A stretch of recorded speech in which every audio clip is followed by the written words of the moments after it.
The envelope sat on the granite island between them, a silent sentinel in the tension-filled kitchen. Braden didn't reach for it right away. Instead, he leaned back in his leather stool with his arms crossed, that smug smile Arthur had come to loathe stretching across his face. "You understand the terms, right?" Braden said, his voice dripping with an unearned authority. $3,000 every month, cash. That's the price for spending time with Ava and Chloe, no exceptions. The girls, 8 and 5 years old, had been the only lights left in Arthur's world since his wife, Martha, passed 3 years ago. To see this man, his daughter Elena's husband, treating access to his own flesh and blood like a monthly premium subscription made Arthur's blood run cold. Arthur pushed the envelope closer to him, his expression unreadable as he uttered 3 simple words, "It's all there." Braden snatched it up, his fingers working the seal with greedy haste, but as he pulled the documents out, Arthur watched the man's face carefully. The smile evaporated first, followed by a deep furrowing of the brow as his eyes scanned the legal headers. He read them once, twice, and a third time before the color drained from his cheeks entirely. "What the hell is this?" Braden asked, his voice losing every ounce of its previous confident edge as he looked up. He looked like a man who had just realized the floor beneath him was made of thin glass. "That," Arthur said, his voice as steady as a level line, "is a legally binding promissory note dated 7 years ago with your signature right at the bottom." He leaned forward, the stoic weight of a man who had spent 40 years framing houses pressing down on the room. "You borrowed $95,000 from me for the down payment on this house, the very house you're sitting in right now. According to the land registry documents in that envelope, the title was never transferred. This property is still entirely in my name. You want to charge me to see my granddaughters? Fine, but first, you owe me the principal plus 7 years of interest at 5%, totaling exactly $133,000. The kitchen fell into a heavy silence, broken only by the low hum of the designer refrigerator as Braden's jaw worked without producing a sound. Arthur stood up slowly, his knees popping, but his gaze never wavered from the man who had tried to extort him. "Payment is due in 30 days, he stated flatly, moving toward the door without looking back at the wreckage of Braden's ego. "After that, I start eviction proceedings because this has always been my house, Braden. You've just been a guest who overstayed his welcome, and today, the invitation is officially revoked." He didn't wait for an answer, already knowing the cold panic that was beginning to set in behind Braden's wide, staring eyes. Arthur's heavy-soled work boots, the same kind he had worn to every job site for the past 40 years, made a dull, rhythmic thud against the reclaimed white oak floors. He had personally installed every single one of those planks as a wedding gift for Elena, pouring his sweat and craftsmanship into a foundation he believed would house his daughter's happiness forever. Now, each step felt like a reclamation of his own dignity as he moved past the high-end appliances that Braden flaunted as trophies of a success he hadn't actually earned. The air in the kitchen was stagnant, thick with the scent of expensive dark roast coffee and the sharp, metallic tang of Braden's sudden, visceral fear. As Arthur turned his back, he could hear Braden's breathing hitch, a ragged, uneven sound that lacked the smooth, polished cadence he used when trying to impress his country club associates. The promissory note in Braden's hand rattled like dry leaves in a North Carolina autumn, a frantic, paper-thin sound that echoed through the high-ceilinged room. Braden stared down at the $95,000 figure as if it were a physical weight crushing the breath from his lungs. For 3 years, since Martha had passed away, Braden had acted as if he were the sovereign ruler of this 4-bedroom estate in North Raleigh, treating Arthur like a ghost or, worse, an outdated relic to be managed. He had forgotten that a master builder knows every hidden vulnerability of the structures he creates. Arthur moved through the foyer, his eyes fixed on the heavy mahogany door. He didn't look at the expensive abstract art Braden had purchased to look sophisticated, nor did he glance at the designer lighting fixtures that were now, technically, Arthur's property. His mind was miles away, thinking of Ava and Chloe, who were currently upstairs, blissfully unaware that their father had tried to auction off their grandfather's love like a common commodity. The sheer audacity of the $3,000 monthly demand burned in Arthur's gut, but he didn't let the heat reach his face. He was a man of wood and stone. He knew that heat made materials warp, and he needed to stay straight and true for the work ahead. He reached the door and pulled it open, the heavy hinges gliding silently, another detail he had perfected during the construction phase 7 years ago. The humid afternoon air of Raleigh hit him like a warm blanket, smelling of freshly cut grass and the distant promise of a summer thunderstorm rolling in over the pines. He stepped onto the porch, the one he had spent 6 long weekends framing to perfection, while Braden watched from a lawn chair with a cold beer in his hand, offering advice on things he didn't understand. Arthur didn't look back when he heard the faint, choked-off sound of Braden finally finding his voice, a weak, desperate plea of "Arthur, wait," that died before it could even cross the threshold. Arthur didn't wait. He never waited for men who didn't keep their word or respect their elders. He walked down the stone path, his gait steady despite the lingering ache in his hips and the heavy weight in his chest. He climbed into his silver pickup truck, the interior smelling of sawdust and old leather. As he turned the key, the engine roared to life with a familiar, gravelly rumble that felt more honest than anything Braden had said in a decade. He checked his mirrors, adjusted his cap, and pulled out of the driveway without a single glance at the house he still owned. Behind him sat a man who thought he could sell a grandfather's love, now trapped in a house of cards that was no longer his castle, clutching a debt that would dismantle his very existence. Arthur drove away into the golden afternoon light, his hands steady on the wheel, already calculating the next move in a game Braden was never equipped to play.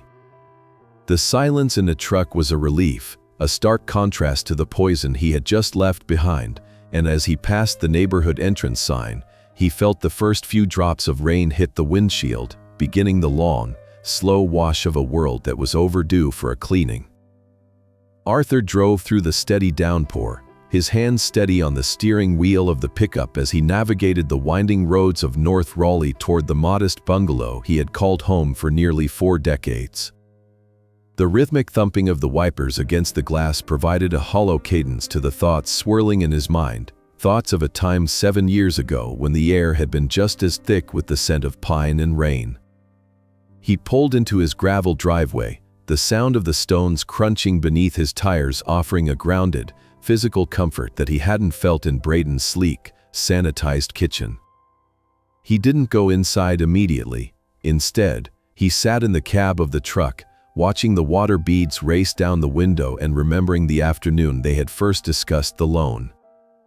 It had been a Sunday afternoon, much like this one, and the sunlight had been streaming through the windows of his own kitchen, catching the gray in Martha's hair as she set a pot of tea on the table. Elena had been vibrant, her eyes sparkling with the excitement of a young woman who believed she had finally found the man who would build a life worthy of her dreams, and Braden had been right there beside her, radiating a polished, high-gloss confidence that felt like a fresh coat of paint over a crumbling wall. Braden had talked about the 4-bedroom house in the hills, about the neighborhood prestige and the proximity to the hospital where Elena worked, but he had glossed over the fact that they were $95,000 short of the down payment. He had spoken of the money as if it were a minor inconvenience, a temporary hurdle that his future commissions would easily clear, yet Arthur had noticed the way Martha's eyes had narrowed behind her reading glasses. She had spent a lifetime married to a man who dealt in structural integrity, and she knew a faulty joist when she saw one. Later that night, after the kids had gone and the house had settled into its evening quiet, Martha had sat on the edge of their bed and placed her hand over Arthur's, her touch as firm as the wood he worked with every day. She told him that while Elena was blinded by her heart, they had to be the eyes for her, and she had whispered that Braden was a man made of sand, beautiful to look at but incapable of holding weight when the storm finally hit. She insisted that if they were to provide the $95,000 from their retirement savings, it must be structured not as a gift, but as a formal, legally binding loan with a promissory note and 5% interest. Arthur had initially hesitated, feeling that such a move was too cold for family, but Martha had remained unmoved, arguing that true love wasn't just giving what was asked but protecting the future of those you loved from their own poor judgment. She knew that Braden's ego would lead him to sign anything without reading the fine print, and she was right. When Arthur presented the papers a week later, Braden had laughed it off as a quaint habit of an older generation. He had scribbled his signature with a flourish of expensive ink, never once suspecting that he was handing Arthur a master key to his own undoing. Now, 7 years later, the sand was finally beginning to wash away, just as Martha had predicted it would. Arthur finally stepped out of the truck, the rain soaking into his flannel shirt as he walked toward his front door, feeling the weight of the key in his pocket and the memory of Martha's wisdom in his heart. Inside the bungalow, the air was cool and smelled of cedar and the faint, lingering scent of the lavender sachets Martha used to keep in the drawers. He walked to the mantel and picked up the framed photograph of her, her smile frozen in a moment of pure, unadulterated joy from a summer they had spent at the coast. He traced the edge of the glass with his thumb, whispering a quiet thank you to the woman who had seen the cracks in the foundation long before he had. He knew that the next 30 days would be a brutal demolition of the life Braden had built on credit and lies, but as he looked at Martha's face, he felt no guilt, only a deep, settling sense of purpose. Braden had thought he could extort a grandfather's love for $3,000 a month, but he had failed to realize that the man he was trying to bully was the same man who owned the very roof over his head. Arthur set the photo back in its place and walked toward his small office in the back of the house, ready to call Sam Vance and begin the process of pulling the final support beam from beneath Braden's feet. The house felt quiet, but it no longer felt empty. It felt like a workshop where a master was preparing for one final, necessary project. He sat at his desk, the lamp casting long shadows over the blueprints of his life, and realized that while he had spent 40 years building houses for others, the most important structure he would ever protect was the one currently being threatened by a man who didn't understand the cost of a solid foundation. The 3 years following Martha's funeral had been a slow, agonizing lesson in the structural failure of a family. Arthur realized now that Martha had been the load-bearing wall of their entire social world, the invisible force that kept the roof from sagging and the spirits from breaking. Without her presence to act as a buffer, the termites had begun to move in, silent and hungry, eating away at the beams of respect that Arthur had spent decades installing. It didn't happen with a crash or a sudden splintering of wood. It happened in the quiet corners of Sunday afternoons and the hushed, sharp-edged conversations that stopped the moment Arthur entered a room. Braden had waited exactly 6 months after the last shovelful of North Carolina red clay had settled over Martha's casket before he began his campaign of subtle demolition. It started with the smell, or rather, Braden's newfound sensitivity to it. Arthur would arrive for his weekly visit, his hands still stained with the honest grease of a tractor repair or the fine, pale dust of a cedar project, and Braden would pointedly crack a window or offer him a seat on the porch instead of the living room sofa. He began to drop casual, biting remarks about the blue-collar aroma that seemed to cling to Arthur's flannel shirts, suggesting that perhaps a man of Arthur's age should consider a more refined hobby that didn't involve so much dirt. These comments were like tiny, repetitive taps of a hammer against a stone, designed not to break the spirit all at once but to slowly create a hairline fracture. Braden would talk loudly about his latest venture capital meetings while Arthur sat in silence, making it clear that a man who worked with his hands was little more than a primitive relic in a world of digital equity and high-yield returns. The isolation of Elena was a more delicate process, a series of whispers that Arthur only caught in the echoes. Braden would tell her that Arthur was becoming set in his ways, or that his presence was overwhelming for the girls during their school week. Slowly, the Sunday dinners were moved, then canceled, then replaced by brief, supervised visits at local parks where Braden could maintain a perimeter. Arthur watched as his daughter, a woman who once climbed scaffolding alongside him and knew the difference between a common nail and a galvanized screw, began to lower her eyes whenever Braden spoke. She looked weary, her vibrant spark dimmed by the constant pressure of a husband who treated her life like a project that needed constant, aggressive management. Braden was effectively rezoning the territory of their family, making Arthur a trespasser in a house that Arthur's own sweat and retirement savings had bought and paid for. The girls, Ava and Chloe, were the most painful part of the infestation. Braden began to correct them when they reached for their grandfather with sticky hands, telling them to be careful of Grandpa's work clothes, as if Arthur were a hazardous material. He started replacing Arthur's handmade wooden toys with flashy, plastic gadgets that required subscriptions and screens, claiming they were more educational for the modern world. Whenever Arthur tried to share a story about the history of the Raleigh skyline or the way a forest breathes in the early morning, Braden would interrupt with a comment about outdated perspectives or irrelevant anecdotes. It was a systematic erasure of Arthur's influence, a way of telling the children that their grandfather was a ghost who hadn't realized he was dead yet. Arthur saw the confusion in Ava's 8-year-old eyes, the way she would look from the grandfather who used to build her dollhouses to the father who now treated him like a nuisance to be tolerated. The house that had once been filled with the scent of Martha's baking and the sound of shared laughter was becoming a sterile, high-gloss tomb where every word was measured for its social value. Arthur's stoicism was his only armor during those long months of disrespect. He never argued when Braden moved his seat further from the head of the table, and he never raised his voice when Braden spoke over him during holiday meals. He simply watched and waited, noting the way Braden's hands shook when he checked his phone or the way his smiles never quite reached his eyes anymore. He noticed the new, expensive car in the driveway that Elena never drove and the way Braden talked incessantly about liquidity while letting the porch railings Arthur built begin to peel and rot for lack of a simple coat of sealant.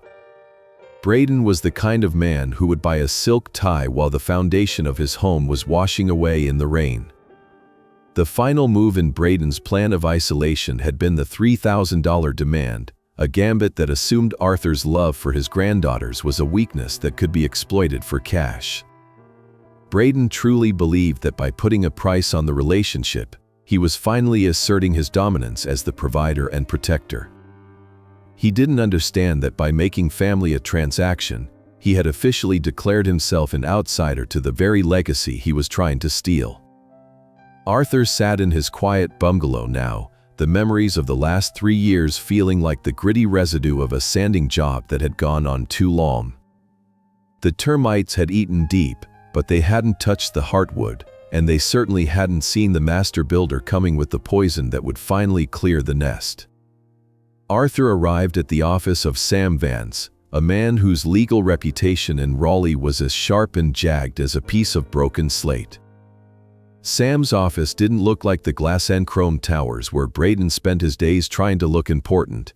Instead, it was tucked into a restored 19th-century brick building where the floors creaked with the weight of decades of secrets and the air smelled faintly of old parchment and expensive tobacco. Arthur had known Sam for 40 years, ever since Arthur had framed the addition on Sam's first home, and in that time, they had shared enough whiskey and hard truths to build a bridge of absolute trust. Sam was a legal shark who had spent his career defending the builders and the workers of North Carolina, and as Arthur sat down in the heavy leather chair across from him, he placed the original promissory note on the desk with the steady hand of a man who was done being polite.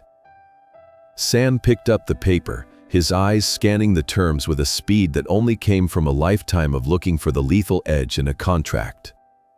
He didn't speak for a long time, the only sound in the room being the distant hum of traffic on Fayetteville Street and the ticking of a grandfather clock in the corner. When Sam finally looked up, a slow, predatory grin spread across his face, the kind of expression that usually preceded a very expensive disaster for someone on the opposing side. He leaned back in his chair, tapping a gold pin against the mahogany surface, and told Arthur that while the promissory note was a solid, ironclad piece of work, they needed to verify the current status of the land registry before they made their move. He turned to his computer, his fingers flying across the keys as he accessed the Wake County property records, and for several minutes, the room was silent as they delved into the digital bones of the house in North Raleigh. "Arthur, you're not going to believe this," Sam whispered, his voice filled with a mix of professional disbelief and dark amusement. He turned the monitor around so Arthur could see the filing history, pointing to a gap in the records that looked like a missing tooth in a smile. 7 years ago, when the house was purchased, the deed had been prepared to transfer the title from the builder directly to Elena and Braden, but the final recording fee and the state excise tax, a sum that would have amounted to roughly $2,000, had never been paid.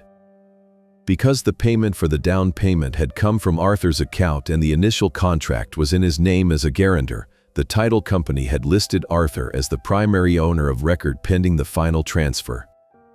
Braden, in his infinite arrogance and desperate need to save every penny for his own high-gloss lifestyle, had apparently decided to skip the final filing to dodge the transfer taxes, likely thinking he would get around to it once his commissions picked up. The result of that singular act of cheapness was staggering. Legally, the title had never left Arthur's hands. While Braden and Elena had been paying the mortgage for 7 years, they had been doing so on a property that, according to the state of North Carolina, belonged entirely to Arthur Miller. Sam explained that in the eyes of the law, Braden wasn't an owner fighting a mortgage. He was essentially a tenant at will who had been living in someone else's house while paying their debt. The promissory note for the $95,000 was the secondary hammer, but the unrecorded deed was the nuclear option that would allow Arthur to bypass the usual months of foreclosure and go straight to an eviction proceeding. Braden had spent 7 years playing the part of the lord of the manor, but he had failed to actually buy the land his castle was built on. Arthur felt a strange, cold calm settle over him as the full weight of the situation took hold. He thought about the 3 years of insults, the blue-collar comments, and the $3,000 monthly demand for the privilege of seeing his own granddaughters, and he realized that Braden had handed him the very weapon that would be used to dismantle his world. Sam Vance leaned forward, his eyes gleaming with the sharp intensity of a man who loved a righteous fight, and asked Arthur exactly how hard he wanted to swing the hammer. Arthur didn't hesitate. He told Sam that he wanted everything the law allowed, from the full repayment of the $133,000 in principal and interest to the immediate reclamation of the property. He wasn't just looking for his money anymore. He was looking to perform a full-scale demolition of the man who had tried to put a price tag on a grandfather's love. Sam nodded, already reaching for a legal pad to begin drafting that notice to quit and the formal demand for repayment. He told Arthur that by tomorrow afternoon, Braden would receive a package that would make his previous smug confidence look like a joke, a set of documents that would inform him that his subscription fee had just been met with a total revocation of his residency. As Arthur stood to leave, Sam shook his hand firmly, promising him that this would be the cleanest, most absolute piece of legal work they had ever done together.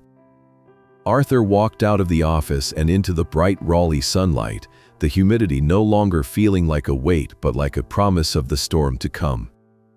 He had that nuclear button in his hand now, and as he walked toward his truck, he felt the first stirrings of a grim satisfaction. The master builder was no longer just inspecting the cracks. He was ready to bring the whole rotten structure down, and Braden would never even see the blow coming until the roof was already falling in. By the following evening, the initial shock that had drained the color from Braden's face had been replaced by a familiar, toxic blend of arrogance and denial. He sat in his darkened home office, the glow of two oversized monitors reflecting in his eyes as he convinced himself that Arthur's move was nothing more than a desperate, senile bluff. In Braden's world, power was projected through expensive watches and loud assertions of status, and he simply could not fathom that a man who wore stained work boots and spent his days in a dusty bungalow could possess the leverage to topple his carefully curated kingdom. He believed that the promissory note was a relic of a bygone era, an informal agreement that no modern court would take seriously, and he certainly didn't believe the claim about the house title. To Braden, Arthur was a grandfather who was too emotionally invested in his grandchildren to ever follow through with a threat that would displace them, and that perceived weakness was exactly what Braden intended to exploit. He poured himself a glass of 20-year-old scotch, the amber liquid catching the light as he felt his confidence return like a rising tide. He decided that Arthur needed a reminder of his place in the new hierarchy, a sharp jab to let him know that his antique paperwork carried no weight in the 21st century. Arthur was in his workshop, the air thick with the sweet, clean scent of freshly planed cedar, when his phone buzzed on the workbench. He didn't rush to answer it. He finished the long, smooth stroke with his hand plane, watching the translucent curl of wood fall to the floor before he finally wiped his hands on a rag and picked up the device. The text message from Braden was a masterpiece of condescension, a digital sneer delivered in cold, blue bubbles. Braden wrote that he had spent the afternoon speaking with his own high-level associates and they had all shared a good laugh over Arthur's little performance. He called the promissory note a pathetic piece of scrap paper that belonged in a museum of failed parenting and told Arthur that he should be embarrassed for trying to manufacture a debt out of a family gift. The message ended with a final, cutting ultimatum. Arthur was not to step foot on a property again until he apologized for the unhinged outburst and brought the first $3,000 in cash for the visitation fund. Braden signed it off with a mocking comment about how Arthur should enjoy his quiet, lonely house while he still had his memories. Arthur read the words once, his expression as unmoving as the oak board stacked against the wall. He didn't feel the surge of anger that Braden likely expected. Instead, he felt a profound sense of clarity, the kind of stillness that comes right before a heavy timber is dropped into place. He didn't reply to the message, nor did he block the number. He simply set the phone back on the workbench and picked up his sharpening stone. He spent the next hour meticulously honing the edge of his chisel, the rhythmic shick-shick-shick of metal against stone the only sound in the workshop. He knew that Braden's mockingbird psalm was the last gasp of a dying ego, a loud and colorful display meant to distract from the fact that the branch beneath him was already snapping. Arthur had lived long enough to know that men who talk the loudest are usually the ones who have the least to say when the truth finally arrives. He went to bed that night and slept with the peacefulness of a man who knew his foundation was set in solid rock, while miles away, Braden sat awake, his scrap paper comment feeling less certain with every passing hour of silence from Arthur's end. The following morning, the legal siege officially began at 10 o'clock sharp. Braden was working from the granite island in the kitchen, his laptop open as he tried to focus on a regional sales report, when there was a firm, rhythmic knocking at the front door. He expected it to be a delivery or perhaps Elena returning from her shift at the hospital, but when he opened the door, he was met by a woman in a nondescript navy suit holding a thick, manila envelope. She didn't smile, and she didn't ask for permission to speak. She simply asked if he was Braden Matthews and, upon his confused confirmation, pressed the envelope into his chest. She informed him in a flat, professional tone that he had been served and that a copy of the filings had also been delivered to the Wake County Clerk of Court. Before Braden could even formulate a question, she had turned and walked back to her car, leaving him standing on the porch she didn't own, holding the blueprint for his own destruction. Inside the envelope sat a document titled in bold, black letters, "Notice to quit and demand for repayment." It wasn't just a letter from Sam Vance, It was a comprehensive legal assault.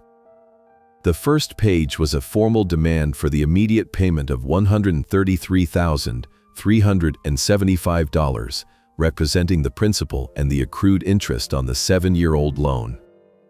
Below that was the most lethal part of the package, a certified copy of the land registry showing Arthur Miller as the sole owner of record, accompanied by a 30-day notice to vacate the premises due to the termination of a tenant at will agreement. There was no mention of the $3,000 visitation fee or Braden's mocking text messages. The law didn't care about Braden's ego or his high-level associates. It only cared about titles, signatures, and debts. Braden collapsed into his leather chair, the papers trembling in his hands as the reality of his situation began to sink in like cold water. He realized then that the scrap paper he had mocked was actually the deed to his life, and Arthur had just foreclosed on it. The silence from Arthur's bungalow hadn't been a sign of weakness or surrender. It had been the silence of a builder waiting for the cement to cure before removing the forms. Braden looked around the kitchen, at the expensive coffee maker and the designer lighting, and for the first time, he didn't see trophies of success. He saw items sitting in a house that didn't belong to him, in a life that was being reclaimed by a man he had called trash.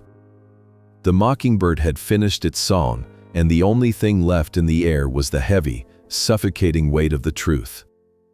Arthur had not only revoked the invitation, he had begun the process of erasing Braden's footprint from the very earth he stood on, and there wasn't a single high-level associate in the world who could stop the clock that was now ticking toward zero. The gravel of the driveway crunched under the tires of Elena's sedan late that Tuesday evening, the sound sharp and erratic compared to the steady, rhythmic work Arthur had been doing in his shop. He didn't need to look through the window to know it was her. He knew the weight of her footsteps and the hesitant way she shut her car door, a lingering ghost of the confident woman who used to run through this yard as a child. When she stepped into the bungalow, the warm yellow light of the foyer revealed the toll the last 48 hours had taken on her. She looked smaller, her shoulders hunched as if she were bracing for a blow that hadn't landed yet, and her eyes were rimmed with the telltale redness of a woman who had spent her commute crying in secret. She didn't offer a greeting, and she didn't ask how he was. She simply sat at the small pine table in the kitchen, the very table Arthur had built for Martha 3 decades ago, and let her keys clatter onto the surface with a hollow, metallic ring that seemed to echo the emptiness in her expression. Arthur moved with deliberate slowness, setting a mug of herbal tea in front of her without a word, watching the way her fingers trembled as she reached for the warmth. He sat across from her and remained silent, a habit of a man who knew that the most important information usually came after the longest pauses. He observed that the silent treatment, marks on her, those invisible bruises that gathered in the corners of a person's mouth and the weary tilt of their head when they had been living under the suffocating weight of a partner's calculated withdrawal. Elena wasn't just tired from her double shift at the hospital. She was exhausted from the psychological warfare Braden had unleashed the moment he received the legal papers. She began to speak in a voice that was thin and brittle, telling Arthur that Braden was in a state of total collapse and that he spent his nights pacing the floors, accusing Arthur of trying to render his own granddaughters homeless. She asked her father why he was doing this, why he was taking a family disagreement and turning it into a legal execution that threatened to burn their entire lives to the ground.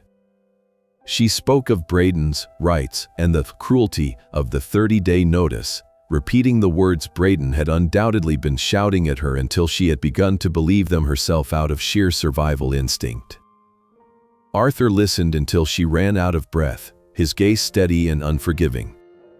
He saw the way she checked her phone every few minutes, her body flinching at every notification as if she expected a reprimand for being gone too long. He realized then that Braden hadn't just been isolating her from her father, he had been training her to be afraid of her own autonomy. Arthur leaned forward, his large, calloused hands resting flat on the table, and asked her if Braden had been speaking to her at all since the papers arrived, or if he had simply been shouting at the walls while ignoring her presence unless he needed someone to blame. Elena's silence was his answer, a heavy, shamed admission that the man she lived with had turned her into a ghost in her own home. Arthur told her softly that he knew about the $3,000 demand, and he knew about the way Braden had been treating her like an assistant instead of a wife. He explained that a man who puts a price tag on a grandfather's love is a man who has already decided that people are just tools to be used, and if he was willing to do that to Arthur, he was already doing it to her and the girls. The air in the kitchen felt thick with the history of the house, the memories of Martha's laughter and the solid, unshakable safety they had once provided for Elena. Arthur told his daughter that for 7 years, he had watched Braden build a life out of stolen materials and unearned pride, and for 3 years, he had watched that life slowly crush the spirit out of the woman he and Martha had raised. He spoke of the silent treatment as a form of structural rot, a way of weakening the beams of a person's self-worth until they were ready to collapse under the slightest pressure. Elena began to sob then, a deep, jagged sound that broke through the sterile veneer of her defensive arguments. She admitted that she was scared, that Braden's anger was a cold, suffocating thing that made her feel like she was drowning even when she was standing in her own kitchen. She confessed that she didn't know who she was anymore outside of Braden's expectations and that the thought of the house being taken away felt like the final thread of her reality was being severed. Arthur reached across the table and covered her hand with his touch as steady as a foundation stone. He told her for the first time, in a voice that brooked no argument, that he wasn't fighting for the $95,000 or the 7 years of interest, and he certainly wasn't fighting to make her and the girls homeless. He explained that as long as Braden believed he owned the ground beneath their feet, he would continue to use it as a weapon to control them, and as long as he had the house as leverage, he would never have a reason to change. Arthur told her that the legal siege was the only way to pull the floor out from under a bully, to force a man who lived on lies to finally face the hard, uncompromising truth of his own debts. He looked his daughter in the eye, seeing the flicker of the strong woman she used to be buried beneath the exhaustion, and told her that he was doing the only thing a builder could do when a structure was fundamentally unsound. "I'm not fighting for the money, Elena," he whispered, the words carrying the weight of every hour he had spent framing that house and every tear Martha had shed in her final days. "I'm fighting for the ground you stand on. I'm reclaiming the foundation of this family so that when you finally decide to walk away from the man who is breaking you, you'll have a place to land that he can't touch." Elena looked at him, the realization of his intent finally piercing through the fog of Braden's manipulation. She saw that her father wasn't the monster Braden had painted him to be. He was the guardian who had been standing at the perimeter all along, waiting for the right moment to strike the blow that would set her free. They sat in the quiet of the bungalow for a long time after that, the tea growing cold but the connection between them finally beginning to warm. When she eventually left to go back to the house in North Raleigh, she walked a little straighter, and for the first time in years, she didn't look back at the driveway with dread. She knew now that she wasn't alone in the storm, and that the man who had built the house was the only one with the power to tear it down and build something better in its place. The clock struck 9 on Thursday morning when Arthur's silver pickup truck pulled into the circular driveway of the North Raleigh estate, followed immediately by 2 white vans emblazoned with the logos of a structural engineering firm and a master plumbing service. This was not a social visit, and it was certainly not the apology Braden had demanded in his mocking text message. Under North Carolina law, and reinforced by the ironclad documents Sam Vance had filed, Arthur was the sole owner of record, and he was now exercising his legal right to conduct a comprehensive property condition inspection with 24 hours of notice. Arthur stepped out of his truck, his clipboard in hand and his expression as unreadable as a granite slab, while the professional crew he had hired began unloading their gear with a quiet, practiced efficiency. Braden appeared at the front door in his expensive silk robe, a half-empty cup of espresso in his hand and a look of stunned disbelief on his face that was rapidly being replaced by a frantic, impotent rage. He tried to block the threshold, his voice rising in a sharp, jagged pitch as he demanded to know what Arthur thought he was doing, but his protests died in the air as Arthur simply handed him a copy of the court-stamped inspection authorization. Arthur didn't raise his voice, and he didn't engage with Braden's sputtering accusations of trespassing. He merely stepped past the man he had once called a son-in-law, his boots echoing with a heavy, proprietary authority against the white oak floors he had personally installed 7 years ago. The inspection crew followed him inside, their specialized tools and bright flashlights cutting through the carefully curated shadows of the designer interior. As the engineer began checking the load-bearing walls and the plumber headed for the crawlspace, Arthur walked through the rooms like a man conducting an autopsy on his own legacy. He noticed every detail that a casual observer would miss, seeing the reality of the house beneath the expensive furniture and the abstract art. He saw the faint, yellowish water rings on the ceiling of the formal dining room, a sign that a slow leak in the master shower upstairs had been ignored for months. He noted the way the heavy mahogany doors had begun to drag against the carpet, indicating that the humidity levels in the house hadn't been properly regulated, causing the wood to swell and the hinges to strain. In the kitchen, the very heart of the home, Arthur pulled out a small level and placed it on the granite island where Braden had tried to extort him just days before. The bubble drifted significantly to the left, a clear indication that the subflooring had settled unevenly, likely due to the weight of the heavy stone and a lack of proper support in the joists below. He looked at the high-end appliances, noting the thin film of grime and the neglected filters, seeing how Braden had prioritized the appearance of luxury while failing to perform the basic maintenance required to preserve the machinery. It was a perfect metaphor for Braden's entire life, a high-gloss facade over a structure that was slowly being compromised by neglect and arrogance. Braden followed them from room to room, his face alternating between a flush of embarrassment and a pale, sickly look of realization. He tried to make excuses for the peeling paint in the laundry room and the cracked tiles in the guest bathroom, but Arthur simply recorded each violation on his clipboard with a silent, methodical precision that was more devastating than any verbal reprimand. The most damning moment of the inspection occurred when they reached the back porch, the pride of the property that Arthur had spent 6 weekends framing to perfection. He walked to the corner railing, the one he had mentioned to Elena as a sign of the slow rot setting in, and leaned his weight against it. The wood gave way with a sickening, wet crunch, the railing wobbling precariously under his hand. He looked down at the base of the post, seeing where the water had pooled and sat for years because Braden had failed to apply a simple $20 coat of sealant. The rot had traveled deep into the support beam, a structural failure that would now cost thousands of dollars to repair. Arthur looked at Braden, who was standing by the glass sliding door with his arms crossed in a defensive crouch, and for the first time that morning, Arthur spoke. He told Braden in a voice as cold as a winter morning that a house is like a marriage. It requires constant care and an honest foundation, and if you ignore the small leaks for too long, the whole thing eventually comes down on your head. The inspection lasted 4 grueling hours, a period of time during which Braden was forced to watch as every secret failure of his stewardship was cataloged and photographed.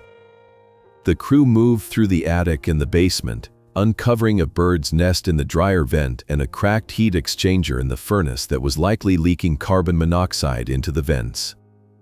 Each discovery was a blow to Braden's ego, a public reveal that he was a man who couldn't even manage the basic safety of the children he claimed to be protecting.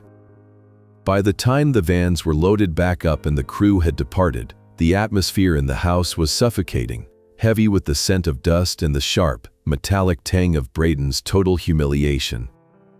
Arthur stood in the foyer one last time, his clipboard filled with 16 pages of maintenance violations and structural concerns that he would be forwarding to Sam Vance by the end of the day.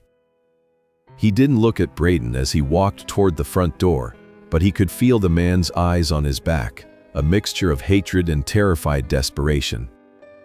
Braden had thought he could charge Arthur $3,000 a month for the privilege of being a grandfather, but now he was facing the reality that he was a tenant who had allowed a valuable asset to fall into disrepair under his watch. As Arthur stepped onto the porch and heard the heavy mahogany door click shut behind him, he felt a grim sense of satisfaction. The master builder had finished his assessment, and the report would be the final nail in the coffin of Braden's residency. He climbed into his silver pickup truck and watched in a rearview mirror as the house he had built grew smaller, knowing that when he returned, it would be to oversee the demolition of the man who had tried to turn his family into a business transaction. The rain began to fall again, washing over the windshield as Arthur drove away, leaving Braden alone in the house of cards that was officially failing its final inspection. Arthur moved from the master suite to the small, windowless room Braden used as his professional sanctuary. This office was the only space in the house that felt entirely disconnected from the rest of the structure, a place where Braden could curate his image without the intrusion of Elena's warmth or the laughter of the girls. While the structural engineer was busy testing the moisture levels in the guest bathroom, Arthur turned his attention to the built-in shelving he had crafted years ago. The mahogany was dusty, a sign that Braden valued the appearance of the books more than the knowledge they contained, but it was the bottom drawer of the executive desk that caught Arthur's eye. It didn't sit flush against the frame, indicating that something was wedged behind the tracks. As a man who had spent his life ensuring that every drawer glided with silent perfection, Arthur couldn't ignore the misalignment. He knelt down, his knees protesting with a dull ache, and pulled the drawer entirely from its housing. Behind the mahogany facade, tucked into the dark space of the desk's interior, sat a thick, disheveled stack of mail. These were not the glossy catalogs or the community newsletters that usually sat on the kitchen island. These were long, legal-sized envelopes with windows that revealed the harsh red ink of final notices and urgent demands for payment. Arthur sifted through them with a methodical coldness, his eyes scanning the totals that were piling up like storm clouds over the Atlantic. There were 3 separate credit card companies demanding over $40,000 in past due balances, and a notice from a luxury car dealership regarding a delinquent lease payment on the vehicle Braden drove to look successful. Most damning was a letter from a high-interest private lender, the kind of institution that didn't care about credit scores because they focused on collateral and intimidation. Braden wasn't just living beyond his means, he was drowning in a sea of his own making, desperately trying to keep the water from reaching his chin. Arthur realized in that moment that the $3,000 monthly visitation fee hadn't been an act of pure malice, though it certainly contained enough of that poison. It had been a frantic, grasping attempt at survival.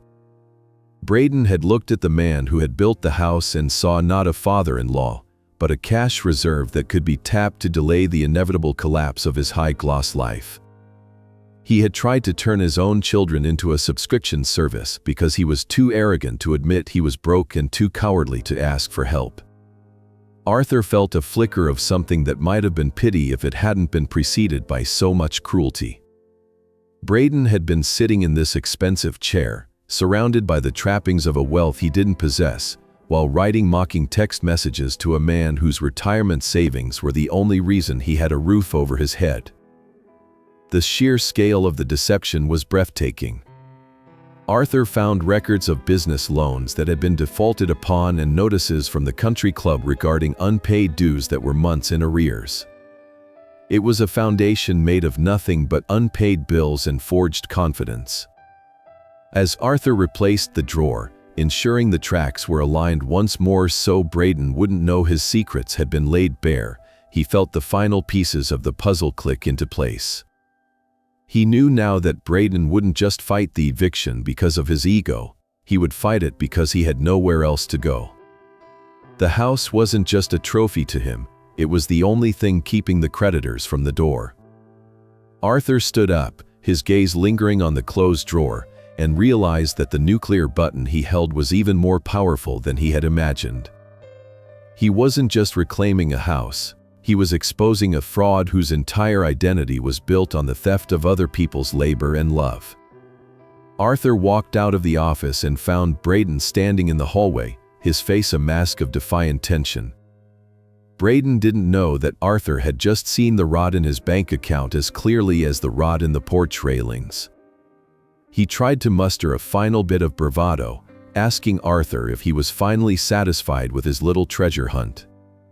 Arthur didn't answer with words. He simply looked at the man with a steady, knowing intensity that seemed to pierce right through the silk robe and the designer facade. Braden flinched, his eyes darting toward the office door as if he could sense that the air in the room had changed. Arthur walked past him toward the front door, his mind already calculating the legal fees and the repayment timeline. He knew that when this structure finally fell, the crash would be heard across the entire neighborhood. The master builder had found the hidden rot, and he knew that there was no way to save a building when the internal supports were already nothing but dust. Arthur returned to the quiet bungalow as the afternoon sun began to dip behind the tall North Carolina pines, casting long, skeletal shadows across the gravel driveway. The house was silent, but it did not feel empty. It felt like a vessel holding the weight of 40 years of shared life, every floorboard and doorframe a testament to the promises he had kept. He walked through the small living room and into the bedroom he had shared with Martha, where the scent of her lavender sachets still lingered in the air like a gentle, persistent memory. He sat on the edge of the bed, his large hands resting on his knees, and looked at the cherry wood jewelry box sitting on the dresser. He had built that box for their 20th anniversary, selecting the wood for its deep, rich grain and spending 3 weeks hand-polishing the finish until it shone like a mirror. It was the most delicate thing he had ever created, a sharp contrast to the massive timber frames and concrete foundations that defined his professional life. He reached out and opened the lid, the small brass hinges whispering as they turned, revealing the modest collection of pearls and silver that Martha had worn with such quiet dignity. Tucked beneath a velvet tray at the very bottom of the box was a cream-colored envelope, the paper slightly yellowed by the humidity of 3 Raleigh summers. Arthur's heart hammered against his ribs as he recognized Martha's elegant, looping script on the front.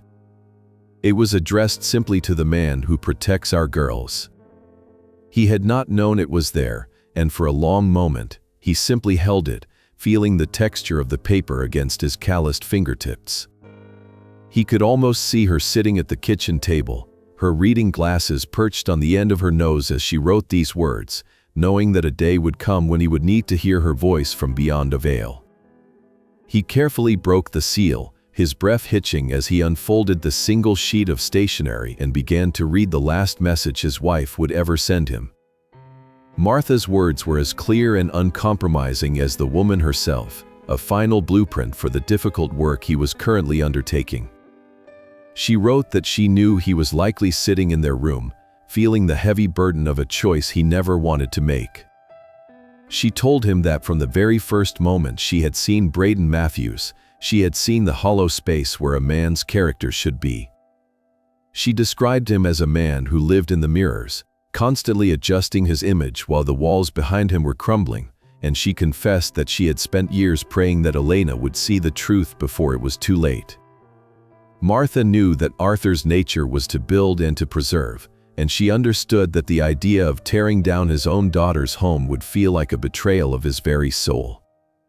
But she reminded him that a master builder does not just look at the paint, he looks at the structure, and if the structure is dangerous, the only act of love left is to bring it down before it falls on the people inside.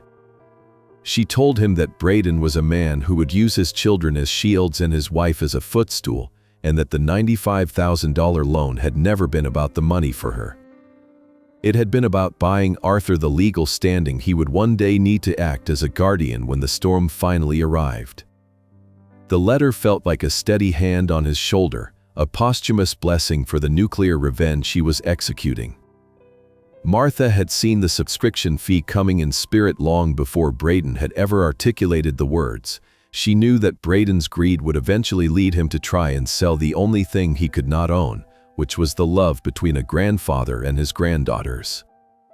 She urged Arthur not to let guilt cloud his vision, telling him that he was not destroying a family, he was clearing the rot so that a new, healthier foundation could be poured. She told him that she trusted his hands, the same hands that had built their life and held her during her final hours, to do the hard work of reclamation. As Arthur reached the end of the letter, where she had signed it with her simple, eternal love, he felt a profound sense of peace settle over him. The anger that had been simmering in his gut was replaced by a cold, crystalline resolve. He was not just a man seeking repayment of a debt, he was a husband fulfilling his wife's final request to protect the legacy they had built together. He folded the letter and placed it back in the envelope, but he did not put it back in the jewelry box. He tucked it into the pocket of his flannel shirt, right over his heart, where he could feel the weight of it with every breath. He walked back into the living room and stood by the window, watching the fireflies begin to blink in the deepening purple of the North Carolina twilight. He knew that the next step would be the most difficult yet, a direct confrontation that would strip away the last of Braden's illusions. He had discovered the hidden debts and the neglected repairs, and now he had the spiritual authority to match the legal power in his hands. Braden thought he was playing a game of leverage, but he had failed to realize that he was fighting against two people, one who held the deed and one who had held the vision. Arthur felt the presence of the guardian ghost in the quiet of the bungalow, a silent partner in the demolition that was about to begin. He was ready for the lockdown, ready to prove to Braden that while you can try to put a price on access to a family, the cost of betraying a builder's trust is higher than any amount of money. The foundation was set, the blueprints were clear, and as the first stars began to pierce the Raleigh sky, Arthur Miller knew exactly what he had to do next. The following Saturday morning arrived with a heavy, clinging humidity that made the air in North Raleigh feel like wet wool against the skin. Arthur drove his silver pickup toward the estate with a calm, singular focus, his hands steady on the wheel and Martha's letter tucked safely into the breast pocket of his flannel shirt.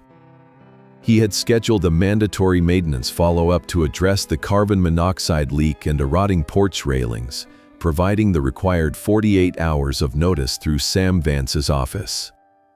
He expected resistance, for he knew that a man of Braden's fragile temperament would eventually resort to the most basic, childish forms of defiance when cornered. As he pulled into the familiar circular driveway, he noticed that Braden's luxury SUV was parked crookedly, a sign of the frantic, disorganized state of the man inside. Arthur stepped out of his truck, his heavy tool belt cinched around his waist and his clipboard tucked under his arm, and walked toward the heavy mahogany door that he had installed with such care 7 years ago. He reached for his key, the master key he had held since the day the house was framed, but as he slid it into the brass lock set, the mechanism refused to turn. Arthur didn't pound on the door with his fist, and he didn't shout for Braden to open up. He simply stood there for a moment, feeling the resistance of the tumblers and realizing that Braden had spent the last 2 days changing every lock in the house.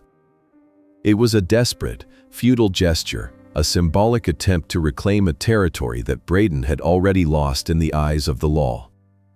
Behind the glass sidelights of the entryway, Arthur could see the distorted shadow of a man standing in the foyer, watching him with a predatory, fearful intensity.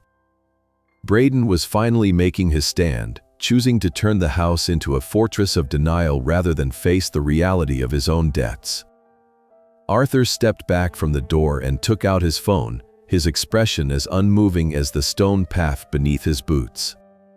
He didn't call Braden to negotiate, and he didn't send another text message that would only be met with more mockingbird lies. Instead, he dialed the direct line to the Wake County Sheriff's Office, requesting the presence of a deputy to assist with a civil standby and the enforcement of a lawful property inspection. The neighbors, those quiet observers of suburban drama who had spent years watching Arthur with a mixture of pity and condescension, began to appear on their manicured lawns under the guise of trimming hedges or checking mailboxes. They watched as a white cruiser with the gold star of the sheriff's office pulled into the driveway, its tires crunching over the gravel with a sound like breaking bone. Deputy Barnes, a man who looked like he had seen every variation of domestic wreckage Raleigh had to offer, stepped out of the vehicle and adjusted his duty belt. Arthur met him halfway, handing over the certified property title, the court-stamped inspection order, and the notice to quit that had been served the previous week. The deputy reviewed the documents with a slow, methodical precision, his eyes moving from the legal seals to the silent, locked house. He nodded to Arthur and walked toward the front door, his heavy boots making a hollow, authoritative thud on the porch. Deputy Barnes knocked on the mahogany with the back of a gloved hand, a sound that carried across the quiet cul-de-sac with the weight of an inevitable conclusion. He identified himself in a loud, clear voice and commanded the occupant to open the door immediately. For several agonizing seconds, the house remained silent, a tomb of expensive finishes and hidden rot. Then, the deadbolt turned with a sharp, metallic crack, and the door swung open to reveal Braden. He was disheveled, his eyes bloodshot and his expensive polo shirt wrinkled as if he hadn't slept in days. He tried to launch into a frantic, stuttering explanation about his rights and Arthur's harassment, but the deputy cut him off with a single, raised hand. Barnes informed Braden in a voice that brooked no argument that Arthur Miller was the sole legal owner of record and that the lockout was an illegal interference with a court-sanctioned inspection. The deputy stated flatly that Braden had two choices. He could voluntarily hand over a set of the new keys to the owner, or the deputy would stand by while Arthur utilized a locksmith to gain entry, a process that would result in a formal police report and potential criminal charges for obstruction. The humiliation was absolute. Braden stood on the threshold, the very place where he had once demanded $3,000 a month from Arthur, and realized that his control had evaporated like mist in the morning sun. He looked at the neighbors watching from the sidewalk, seeing the cracks in his high-gloss reputation widening until the whole structure began to sag. With a hand that trembled with a mixture of rage and defeat, Braden reached into his pocket and pulled out a ring of silver keys. He didn't hand them to Arthur. He tried to drop them onto the porch floor in a final, petty act of defiance, but the deputy caught his wrist and forced him to place the keys directly into Arthur's open palm. The metal felt cold and heavy in Arthur's hand, a physical weight that represented the final restoration of his authority. The deputy then informed Braden that he was to retreat into his office and remain there for the duration of the inspection, warned that any further interference would lead to an immediate arrest. Arthur stepped into the house, the air inside feeling stagnant and charged with the electricity of Braden's silent fury.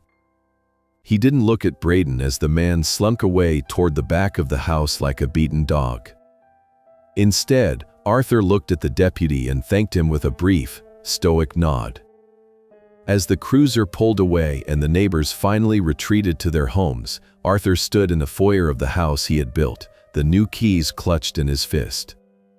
He felt the weight of Martha's letter against his chest, a reminder that he was the guardian who had been tasked with clearing the rot. The lockout had intended to be a cage for Arthur, but it had ended up being the final cell for Braden's ego. Arthur walked toward the kitchen, his mind already cataloging the next steps of the demolition. He knew that the 30-day clock was ticking down to zero, and the foundation of sand was finally, irrevocably washing away. The master builder was inside the structure now, and he wouldn't leave until every rotten beam had been identified and every debt had been settled in full. The air in Sam Vance's office felt different this morning, vibrating with a sharp, electric intensity that signaled the discovery of a structural flaw far more dangerous than simple debt. Sam sat behind his mahogany desk, his glasses perched on the end of his nose and his expression as grim as a winter sky over the Blue Ridge Mountains. He didn't offer a greeting when Arthur entered. He simply slid a digital tablet across the polished surface, the screen glowing with a high-resolution scan of a document that had been flagged by a local credit union. It was an application for a home equity line of credit, a request for $70,000 in immediate funding, and it was dated just 2 weeks before Arthur had presented the envelope on the kitchen island. Arthur leaned in, his eyes narrowing as he studied the signatures at the bottom of the page.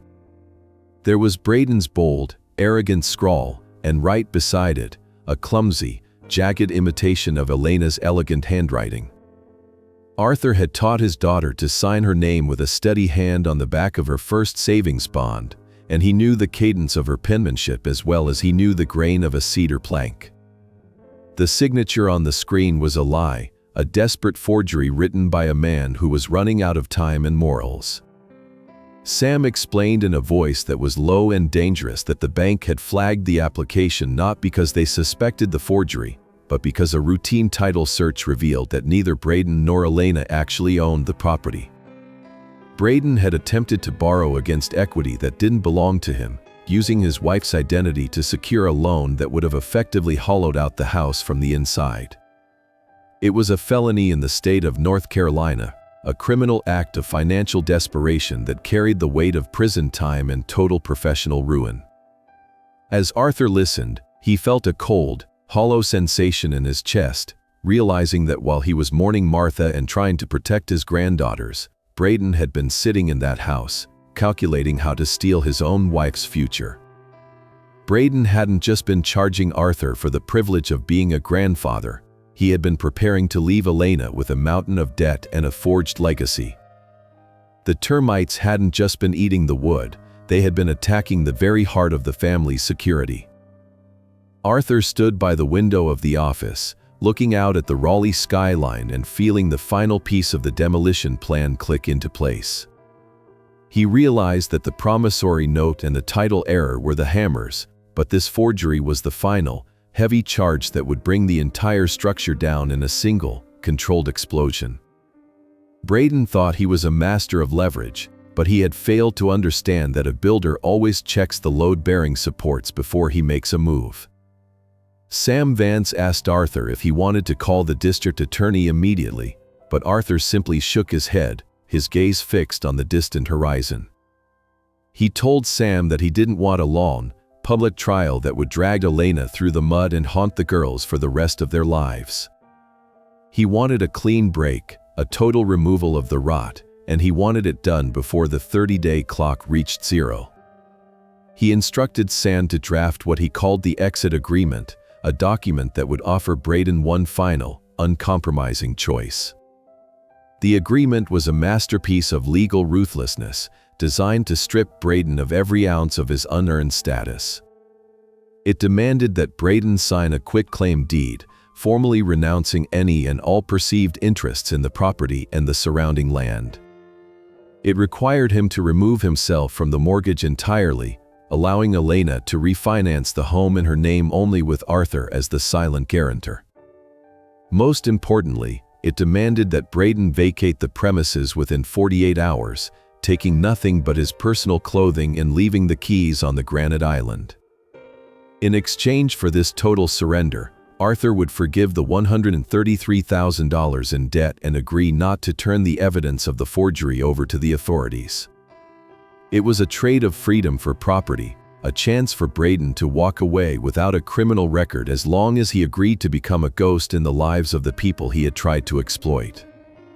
Arthur felt the weight of Martha's letter in his pocket as he reviewed the final draft of the agreement, the paper a physical reminder of the guardian ghost who had seen this moment coming years ago.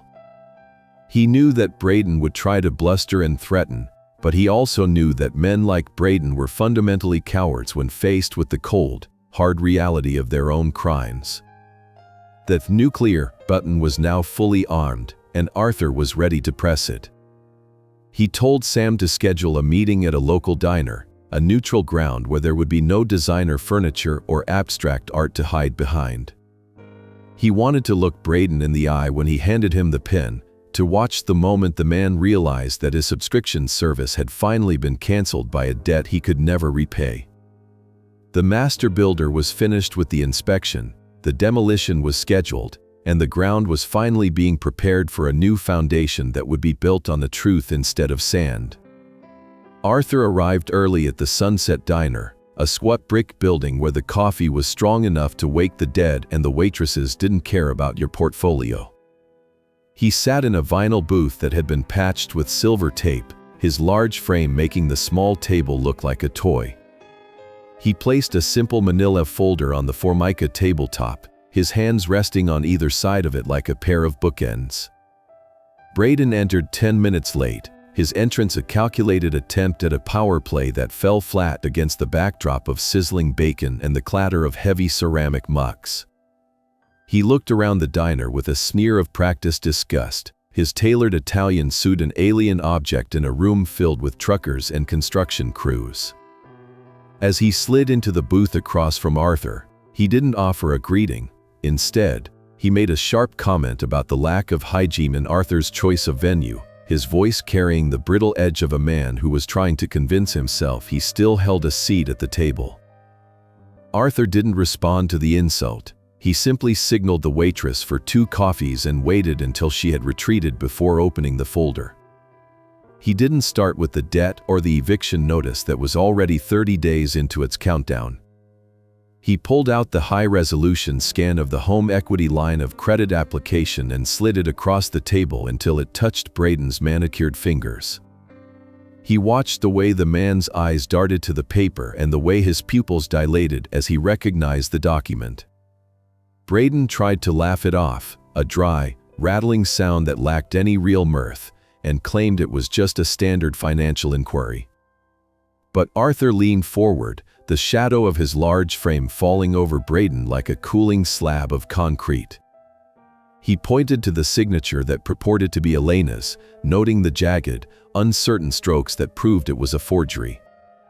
He told Braden in a voice that was low and as uncompromising as a steel beam that Sam Vance had already verified the source of the document and that the bank was one phone call away from contacting the Wake County District Attorney. The color drained from Braden's face, leaving him looking sickly and aged in the harsh fluorescent light of the diner. The mockingbird had finally run out of songs. Arthur laid out the terms of the exit agreement with the clinical precision of a man reading a set of blueprints. He stated that Braden had exactly 48 hours to vacate the house, taking only his personal belongings and leaving the keys on the granite island he had so recently used as a pedestal for his arrogance. He required Braden to sign a quitclaim deed, renouncing every claim to the property and the land, and to cooperate fully with a mortgage restructure that would place the home solely in Elena's name. In exchange for this total surrender, Arthur would not only forgive the $133,000 in principal and interest but would also bury the evidence of the forgery. It was a trade of a criminal record for a house, a chance for Braden to disappear into the shadows of his own making before the walls completely collapsed. Braden tried to find a gap in the logic, his mind racing for a piece of leverage he didn't possess. He whispered about the girls, about how Arthur was destroying their father, but Arthur shut him down with a single, piercing look. He told Braden that a man who forges his wife's name to steal her future has already destroyed himself as a father, and that the only thing Arthur was doing was salvaging the wreckage. He placed a silver ballpoint pen on top of the agreement, the metal clicking against the Formica like the sound of a hammer hitting a nail. He told Braden that this wasn't a negotiation and that the time for blustering text messages and $3,000 demands was over. The choice was between a quiet exit into the Raleigh morning or a very loud entry into the North Carolina penal system. Braden's hand shook as he reached for the pen, his gaze darting around the diner as if he expected a high-level associate to burst through the door and save him. But there was no one coming. He was alone in a patched vinyl booth with a man who knew exactly how much he owed and exactly what he had stolen. The scratching of the pen against the paper was the only sound between them for a long moment, a thin, desperate sound that signaled the final demolition of Braden's ego. He signed the quitclaim deed and the exit agreement, his bold scrawl now reduced to a shaky, unrecognizable mess. He pushed the folder back toward Arthur, his shoulders sagging as if the expensive suit had suddenly become too heavy for him to carry. Arthur checked the signatures with a methodical eye, ensuring every line was filled and every initial was in place. He stood up slowly, the vinyl of the booth creaking beneath him, and looked down at the man who had tried to put a price on his love. He didn't feel a surge of triumph. He felt only the quiet, heavy satisfaction of a builder who had finally cleared a site of its rot. He told Braden that he would be at the house in 48 hours with a locksmith, and that if a single item of Elena's or the girl's was missing, the forgery deal was off. He walked out of the diner without looking back, the bell above the door jingling with a cheerful, final tone. Behind him, Braden sat in the dim light of the Sunset Diner, a man with no house, no money, and a debt of character that could never be repaid, finally realizing that when you build a life on sand, you shouldn't be surprised when the tide finally comes in. The rain had finally tapered off into a thick, clinging mist by the time Elena arrived at the bungalow that evening, her headlights cutting 2 yellow swaths through the gloom of the driveway. Arthur was sitting in his old wingback chair, the one with the worn velvet that Martha had always threatened to reupholster but never did because she knew it was the only place he truly felt at rest. He didn't get up when he heard her key in the lock. He simply waited as the door opened and his daughter stepped into the warm circle of light in the foyer. She didn't look like the weary, defeated woman who had sat at his table a week ago, her spirit muffled by the suffocating weight of Braden's silence. Tonight, her eyes were sharp, reflecting a cold, internal fire that Arthur hadn't seen since she was a teenager defending her little brother on the playground. She walked into the living room and sat on the ottoman at his feet, her hands clasped tightly in her lap, and for a long moment, the only sound in the house was the rhythmic ticking of the grandfather clock and the distant, lonely drip of water from the eaves. Elena began to speak in a voice that was low and steady, a stark contrast to the brittle whispers of their previous meeting. She told him that the 48-hour clock he had set in the diner was moving like a landslide through their home, and that Braden had spent the last several hours in a frantic, terrifying state of disintegration. But then her voice shifted, growing deeper as she finally allowed the truth to spill out into the open air. She confessed that the $3,000 monthly fee for visitation maintenance hadn't been the first time Braden had used the girls as a weapon, it was simply the most public. She described a night 6 months ago, after a Sunday dinner where Arthur had tried to teach Ava how to use a tape measure, when Braden had cornered her in the laundry room. He had hissed into her ear that if she ever allowed Arthur to infect the girls with his blue-collar filth again, or if she even spoke to her father without Braden's explicit permission, he would take Ava and Chloe and disappear so far into the legal system that Arthur's retirement savings wouldn't be able to buy a single lead on their location. The air in the living room seemed to grow thin as Arthur listened to the depth of the betrayal his daughter had endured in silence. Elena explained that for months, she had lived in a state of constant, low-level terror, believing that her husband's high-level associates and expensive lawyers gave him the power to erase her family with a single phone call. Braden had convinced her that Arthur was a relic, a man whose only value was the money he provided, and that if she leaned on her father, she would only accelerate her own destruction. She admitted that she had started recording their conversations not out of a plan for revenge, but out of a desperate need to remind herself that she wasn't the one who was crazy. She had hours of audio on her phone, recordings of Braden belittling her profession as a nurse, mocking her father's calloused hands, and detailing the ways he would punish the girls if they ever showed too much affection for their grandfather. It was a catalog of a man's descent into a predatory madness fueled by greed and an insatiable need for control. That a subscription fee demand had been the final, jagged piece of the puzzle that allowed Elena to see the monster clearly. When Braden had stood in that kitchen and put a $3,000 price tag on Arthur's love, he had inadvertently stripped away the last of his own illusions. Elena realized in that moment that Braden didn't love the girls. He viewed them as assets to be leveraged, no different than the house he didn't own or the car he couldn't pay for. The awakening had been violent and absolute, a sudden clarity that washed away 7 years of manipulation in a single heartbeat. She told Arthur that when she saw the look on Braden's face after the diner meeting, the look of a trapped animal who realized his teeth had been pulled, she didn't feel pity. She felt a profound, liberating sense of relief. The floor had been pulled out from under the bully, and for the first time in 3 years, she felt like she could breathe without asking for permission. Arthur reached out and placed his large, steady hand over hers, his thumb tracing the scars of old work projects on his own palm. He told her that a master builder always knows when a structure is too far gone to save, and that the hardest part of the job isn't the demolition, but the decision to start. He reminded her that Martha had seen this rot coming, and that the guardian ghost had provided the blueprints for this very moment. Elena leaned her head against his knee, a jagged sob finally breaking through her composure, but it wasn't a sob of defeat. It was the sound of a woman shedding a skin that had become a cage. They sat there in the quiet of the bungalow, two people who had been underestimated by a man made of sand, and watched the shadows lengthen across the floor. Arthur knew that the next 48 hours would be the final clearing of the site, a necessary destruction that would leave the ground bare and ready for a new, honest foundation. The awakening was complete, the silence had been broken, and the only thing left to do was to watch the master builder bring the hammer down one last time.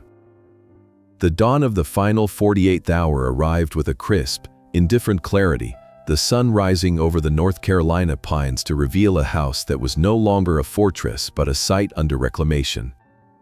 Arthur sat in the cab of his silver pickup truck at the edge of the driveway, the engine ticking quietly as he watched the digital clock on the dashboard. Beside him sat Deputy Barnes, the same officer who had witnessed the lockout, providing a silent, official presence to ensure that the final phase of the demolition proceeded without incident.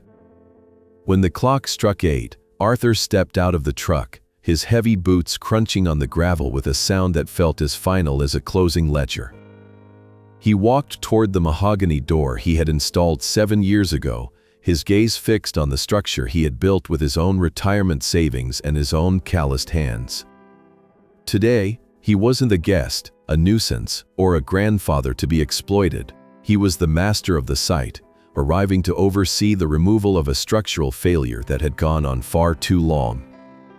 Inside the house, the high-gloss world Braden had curated was being dismantled piece by piece, though it wasn't happening with a wrecking ball or a sledgehammer. It was the quiet, frantic sound of a man who had finally realized he was a transient in his own life. Elena stood in the foyer, her face a mask of exhausted resolve as she watched Braden drag a series of expensive, leather suitcases toward the front door. He was no longer the polished venture capitalist who mocked blue-collar aromas or bragged about his high-level associates. He was a man whose seams were visibly coming apart, his hair unkempt and his eyes shadowed by the weight of a debt he could never repay. He had spent the last 2 days making desperate, hushed phone calls, trying to find a loophole in the exit agreement or a guest room in the towers of his imagination, only to find that his credit was as hollow as his character. No one was coming to save him, and the associates he had once touted as family had vanished the moment the word forgery was whispered in the legal corridors of Raleigh. Braden stopped at the top of the porch stairs, the suitcases huddled around him like the last remnants of a failed campaign, and tried to summon one final bit of poison. He looked at the neighbors who had gathered at the edges of their manicured lawns, their curiosity no longer muffled by suburban politeness, and he began to shout. He called Arthur a bitter, controlling old man who was tearing a father away from his children, and he claimed that Elena would regret the day she chose a carpenter's grudges over a provider's vision. His voice cracked, the high-pitched vibration of a man who was losing his grip on the only reality he understood. But the words didn't land, they simply drifted away on the humid morning breeze, as insubstantial as the sand he had built his empire on. Arthur didn't reply to the insults, and he didn't move to defend himself. He stood at the base of the stairs with his arms crossed, a silent sentinel of the ground he had reclaimed, knowing that the most devastating answer to a liar is the uncompromising silence of the truth. The deputy stepped forward as Braden reached the bottom step, ensuring that the man moved toward his luxury SUV and didn't attempt to circle back toward the house.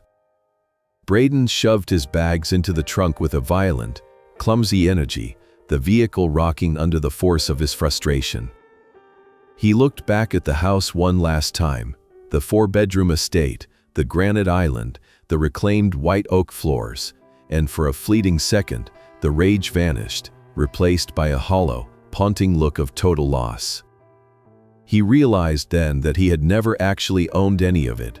He had only ever been an occupant of Arthur's mercy, a guest who had tried to charge the host for the privilege of the stay. He had nothing left, no house, no money, and most importantly, no family left to control. The subscription was officially canceled. The $133,000 in debt was forgiven only at the cost of his identity, and the invitation to this life was permanently revoked. Braden climbed into the driver's seat, the engine of the expensive SUV roaring to life with a sound that felt more like a scream than a machine.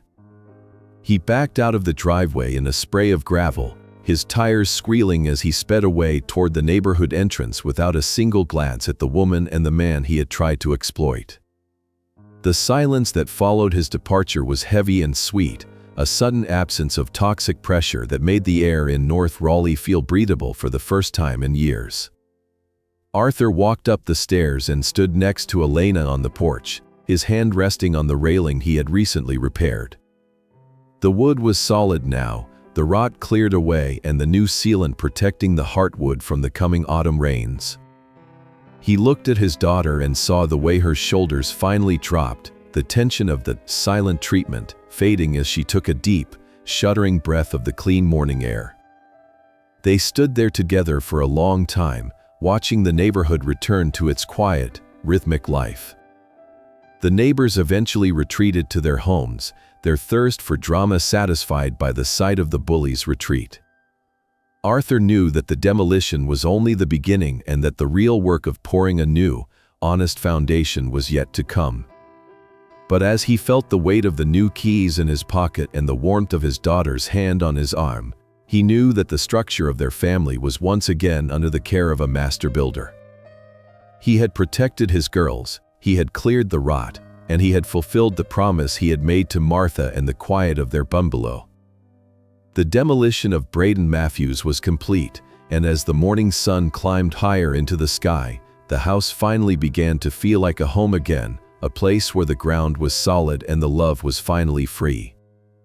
The Sunday afternoon sunlight slanted through the kitchen windows of the North Raleigh house, no longer a cold, sterile spotlight on Braden's ego, but a warm, amber glow that seemed to settle deep into the white oak floors.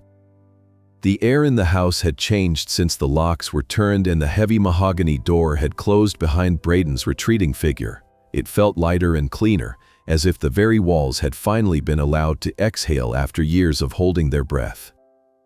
Elena was at the stove, her movements fluid and rhythmic as she basted a roast chicken, the savory scent of rosemary and garlic filling the kitchen with a sense of honest, unhurried preparation.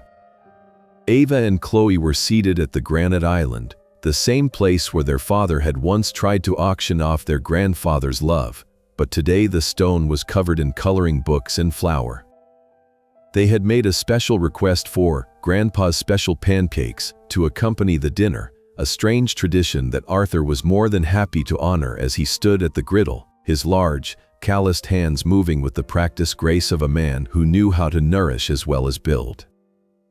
Arthur watched his granddaughters through the steam of the griddle, seeing the way Ava's brow furrowed in concentration as she carefully colored within the lines and the way Chloe laughed without the hesitant, sideways glance she used to give toward the hallway. The silent treatment that had once haunted the corners of this home had been replaced by a comfortable, easy noise, the sound of a family finally finding its natural resonance. Arthur felt a deep, settling peace in his chest, a sense of completion that went beyond the legal victories and the reclamation of his retirement savings. He had promised Martha that he would protect their girls, and as he flicked a golden brown pancake onto a waiting plate, he knew that the structural integrity of their lives had finally been restored. He was no longer a trespasser or a subscription service. He was the master builder who had cleared the site and prepared the ground for something that would actually last. After the girls had finished their breakfast for dinner, treat, and were occupied with a movie in the living room, Arthur wiped his hands on a kitchen towel and pulled a final, crisp manila envelope from his pocket. He didn't slide it across the island this time. He walked over to Elena and placed it gently in her hands, his gaze steady and filled with a quiet, fierce pride. Elena opened the seal, her breath catching as she pulled out the new deed to the property, the document showing her name as the sole owner of record with Arthur listed only as a silent, non-occupant cosigner to satisfy the bank's refinancing requirements. He told her in a voice that was low and as firm as a foundation stone that the $133,000 in debt was officially erased and that the title he had held for 7 years was now hers. He explained that he wasn't giving her a gift, but rather returning what was already hers, a home that had been built on her mother's intuition and her father's sweat, a place where she would never again have to ask for permission to be herself. Elena's eyes welled with tears as she touched the legal seal on the document, the weight of the last 3 years finally lifting from her spirit like a heavy timber being hoisted away. She looked at her father, seeing the lines around his eyes and the strength in his hands, and she realized that his aggressive legal siege had never been about revenge or property. It had been an act of radical protection, a way of hollowing out the man who was hollowing her out so that she could finally stand on her own 2 feet. She hugged him, her head resting against his flannel shirt where she could feel the steady, rhythmic beat of his heart and the thin, rectangular shape of Martha's letter still tucked into his pocket. She told him that she finally understood what he meant about the ground she stood on, and that she promised to spend the rest of her life making sure the girls knew that their foundation was built on love that didn't have a price tag. As the evening deepened and the first few fireflies began to blink in the woods behind the house, Arthur walked into the living room and stood before the fireplace. He had brought Martha's favorite photograph from the bungalow and placed it on the mantel, the image of her laughing on the beach now overseeing the restoration of the family she had cherished. He stood there for a long moment in the quiet, the flickering light of the television casting soft shadows across the room where his granddaughters were finally safe. He reached out and touched the edge of the frame, his thumb tracing the wood he had hand-polished so many years ago, and he whispered to the photo that the work was finally done. He told her that the rod had been cleared, the debt had been settled, and the foundation was finally solid now. He felt a cool, gentle breeze drift through the room from an open window, smelling of pine and the coming night, and he knew that Martha was proud of the hands that had held firm against the storm. The story of the master builder and the man of sand ended not with a crash, but with the quiet, steady hum of a house that had become a home. Arthur walked back into the kitchen, helping Elena clear the plates and dry the silver, their movements synchronized by decades of shared history. They talked about the future, about the girls' school and the repairs the house still needed, conversations that were no longer overshadowed by the threat of extortion or the weight of a secret debt. Braden was a ghost now, a name on a quitclaim deed and a memory of a man who didn't understand that a home isn't built with money, but with the presence and the sacrifice of the people who live within its walls. Arthur Miller looked out the window at the dark Raleigh sky, the stars beginning to pierce the veil of the clouds, and felt the immense, grounding weight of a job well done. He was 68 years old, his knees ached, and his hands were scarred, but he was exactly where he was meant to be, standing on the solid ground he had fought to reclaim for the people he loved most in the world.